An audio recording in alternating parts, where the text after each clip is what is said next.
Yes, dear learners, in this video we are going to explore how to prepare triple column cash book, or you call it three column cash book.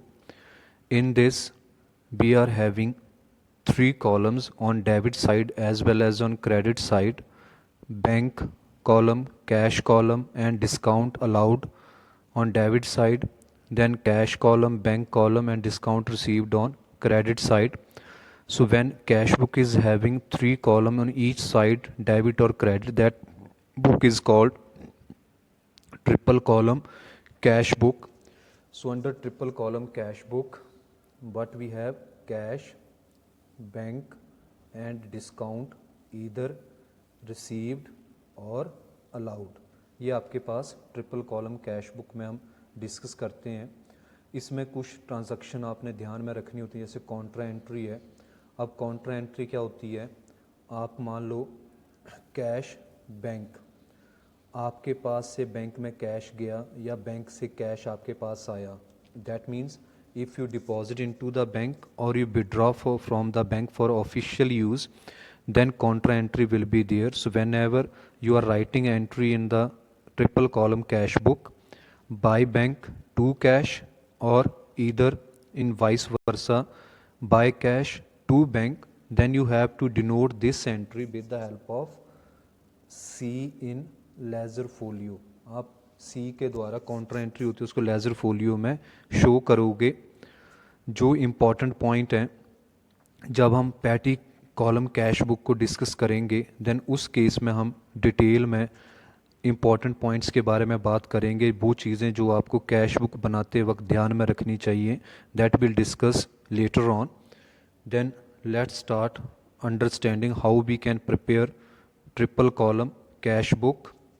So coming to the next slide, this is the statement I taken from SP Jain book for BBA first year. In this example you can see the different transactions are given. You have to prepare three column cash book. So on Jan 2018, cash in hand and bank balance at bank, so both are assets, both are having debit balance.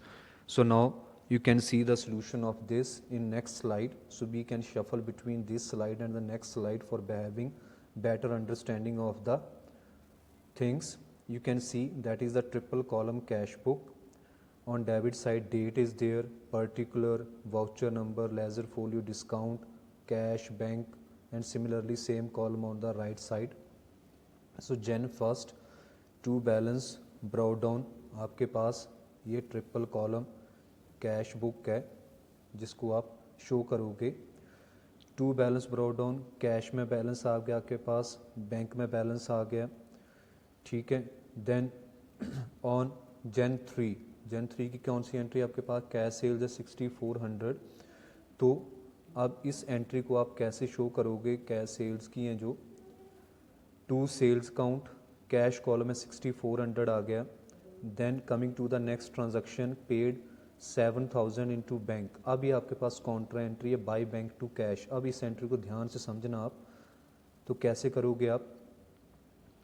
Jan 5 को by bank, देखो मैंने आपको कहा था ना सी लिखना है, ये वाउचर में आपने सी लिखा है.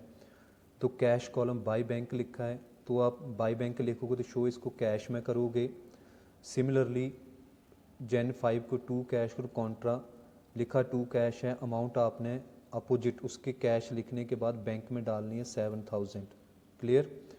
Then moving further, let's see next transaction is received a cheque for ₹700 from स्ने. हमने स्ने से चेक रिसीव किया है. देन टू स्ने, बैंक कॉलम है, हम टू स्ने चेक रिसीव्ड. अब यहाँ पे ध्यान रखना आपने, हमने कैश में क्यों लिखा है इसको? Let's see the entry. Paid into bank स्ने चेक 700, चेक हमने रिसीव किया, हमारे पास 700 रुपया आ गया है. तो हम इसको कैश कॉलम में डालेंगे क्योंकि लेटर ऑन पता नहीं ट्रांजैक्शन बाद में वो बैंक में डिपॉजिट हो या ना हो, उस ट्रांजैक्शन को हम कंप्लीट करेंगे. देन उसके बाद नेक्स्ट ट्रांजैक्शन हमारे पास Jan 8 की है. To cash account contra entry है, ये देखो अब 6 तारीख को क्यों हमने कैश में डाला है, पेड इनटू बैंक स्नेह चेक, 6 तारीख को चेक रिसीव किया, 700 रुपया हमने स्नेह से रिसीव कर लिया। अगर उसको पहले बैंक में डाल देते फिर हमारा 700 + 700 1400 हो जाता। अगर चेक रिसीव्ड और that cheque deposit later on, same day के ऊपर डिपॉजिट नहीं हो रहा है, तो पहले उस एंट्री को आपने कैश में डालना है, कैश में डालोगे, फिर उसके बाद उसकी आपने कॉन्ट्रा एंट्री डालनी है। तो उसकी कॉन्ट्रा एंट्री डालोगे। I hope so entry of 6th Jan and 8th clear to everyone. Then उसके बाद है अगेन बाय परचेजेस अकाउंट आ गया, कैश में डाल दिया आपने। Similarly other transactions are there, stationery है, बाय कमीशन है। अब लक्की एंड कंपनी है, आपके पास ट्रांजैक्शंस है 27 जन की। अब 27 जन के तो लक्की एंड कंपनी चेक डिसऑनर, अब लक्की एंड कंपनी को चेक दिया था हमने, डिसऑनर हो गया है, तो डिसऑनर रिवर्स एंट्री डालनी है आपने बाय लक्की एंड कंपनी। देखो 15th को हमने चेक रिसीव किया था लक्की एंड कंपनी से, to Lucky and company cheque receive 50 discount में 950 कैश में। अब ये ट्रांजैक्शन यहाँ से रिवर्स हमने यहाँ पास कर देनी है ताकि इसका जो इम्पैक्ट है वो ख़त्म हो जाए। By drawings as it salary, bank charges, insurance premium सारे बैंक में आएंगे, चेक के थ्रू हैं। टू कैश, अब वो क्या करें, Jan 19 की एंट्री है, Jan 19 paid into bank Lucky's company cheque 950 and cash 4000।